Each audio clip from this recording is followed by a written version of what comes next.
Governor Singh Kamran Sisodia साहब ने कराची वालों को फ्री में मोबाइल फोन और बाइक देने का ऐलान किया है। तो ये गवर्नर हैं या हातिमताई, और इसके पीछे कहानी क्या है? इसके अलावा अदालत ने जनरल रिटायर्ड परवेज मुशर्रफ साहब को फांसी की सजा सुना दी है। अब मुशर्रफ साहब वैसे ही इंतकाल कर चुके हैं, तो ये सजा है या फिर मजाक किया गया है? इस पे बात करते थे। अस्सलाम वालेकुम, मेरा नाम खुर्रम फहद है। गवर्नर सिंह कामरान सिसोदिया साहब ने ऐलान किया है कि कराची में जिन जिन लोगों के साथ हाथ हो गया है, नौसरबाजी हुई है, फ्रॉड हुआ है, चोरी चकारी हुई है, उनका जो मोबाइल फोन है वो छीन लिया गया है या फिर उनकी बाइक गायब कर दी गई है, तो वो गवर्नर हाउस आई, तशरीफ लाई, उनको चाय पिलाई जाएगी और उनको नया मोबाइल फोन दिया जाएगा और इसके अलावा उनको नई बाइक दी जाएगी। शर्त है इसकी, क्या आप जानते हैं कि वो शर्त है क्या?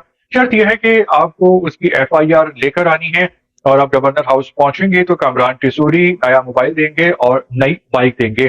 तो इस ऐलान ने तो बड़ी ही खलबली मचा दी है, हलचल मचा दी है, क्योंकि अगर इस पे असली में अमल होना शुरू हो गया तो फिर तो गवर्नर साहब को आधे कराची को मोबाइल फोन और बाइक देना पड़ जाएंगी, क्योंकि कराची में रहने वाला शायद ही कोई ऐसा शख्स हो जिसके साथ अभी तक वारदात नहीं हुई हो या उसने अपनी आंखों के सामने चोरी डकैती होते ना देखी हो।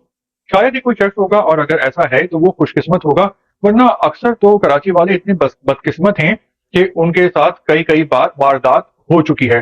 तो आधा कराची गवर्नर हाउस पहुंचने वाला है, लेकिन गवर्नर साहब जो हैं वो इस किस्म के काम करते हैं, बात करते हैं, ऐलान करते हैं। इससे पहले उन्होंने खवातीन को सिलाई मशीनें दी थी और चूड़ियां दी थी, ईद पे ईदी दी थी। तो उनकी काफी फैन फॉलोइंग है और उनको पता है कि आवाम का दिल कैसे जीतना है। तो इस हवाले से आपका क्या ख्याल है गवर्नर साहब के इस ऐलान पे और बयान पे? और क्या आप भी, अगर आपका मोबाइल छीना है या बाइक कभी चोरी हुई है, तो क्या आप भी गवर्नर हाउस जा रहे हैं एफआईआर लेके?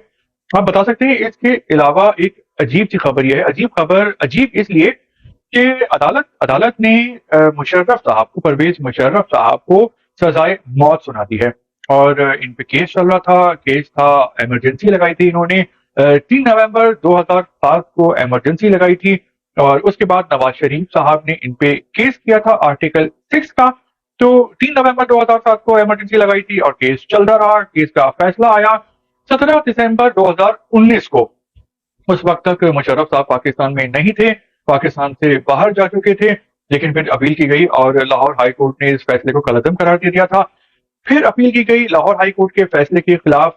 ये अपील चलती रही 4 साल और अब जो है वो फैसला आ गया है और कहा गया है कि परवेज मुशर्रफ साहब को सजाए मौत उनका हक है और देना बनती है। लेकिन आप पाकिस्तान का निज़ाम अदल देखें कि एक मुकदमा जिसका फैसला चंद घंटों में या चंद दिनों में हो जाना चाहिए था, लेकिन वो मुकदमा चलता रहा 2007 से 2019, यानी 12 साल तक। फिर अपील की गई, अपील चली तकरीबन 4 साल तक, तो एक मुकदमा तकरीबन 16 साल चलता रहा और उसका फैसला आया तो मुशर्रफ साहब इस दुनिया में नहीं है। तो मुशर्रफ साहब को सजा देने के लिए जज साहिबान और इंतजामिया को दूसरे जहां में जाना पड़ेगा। तो देखिए, इन्होंने कानून को, अदल को, इंसाफ को मजाक बनाया हुआ है और जो लोग हैं उनका एतबार ही नहीं है, भरोसा ही नहीं है, ईमान ही नहीं है पाकिस्तान के अदालती निज़ाम पे। क्योंकि वो केस जिनका फैसला चंद हफ्तों में हो जाना चाहिए, तो वो केस चलते रहते हैं सालों, दिहाइयों, 20-30 साल। फैसला आता है तो अक्सर लोग जिंदा ही नहीं होते, या जिंदा होते हैं तो उनका वक्त, उनकी एनर्जी, उनका पैसा उस वक्त तक बर्बाद हो चुका होता है। तो जो पाकिस्तान आज जिस हाल में है बुरे, उसके लोग कहते हैं कि एस्टेब्लिशमेंट जिम्मेदार है, कुछ लोग कहते हैं सियासतदान है, सब हैं, लेकिन सबसे ज्यादा जिम्मेदार जो हैं वो जज साहिबान हैं, हमारी अदालतें हैं। क्योंकि जिन मुल्कों में अदालतें अदल कर रही होती हैं, इंसाफ फराहम कर रही होती हैं, तो वहां आधे क्राइम तो वैसे ही खत्म हो जाते हैं। तो यहाँ पे आबे का आबा ही बिगड़ा हुआ है और इसकी असल जिम्मेदार है पाकिस्तान की अदालतें। आपका क्या ख्याल है, पाकिस्तान की अदालतें पाकिस्तान की तबाही और बर्बादी में कितनी जिम्मेदार हैं? आप क्या समझते हैं इस हवाले से? आपको वीडियो कैसा लगा? आप चाहें तो लाइक कर सकते हैं, कमेंट्स कर सकते हैं।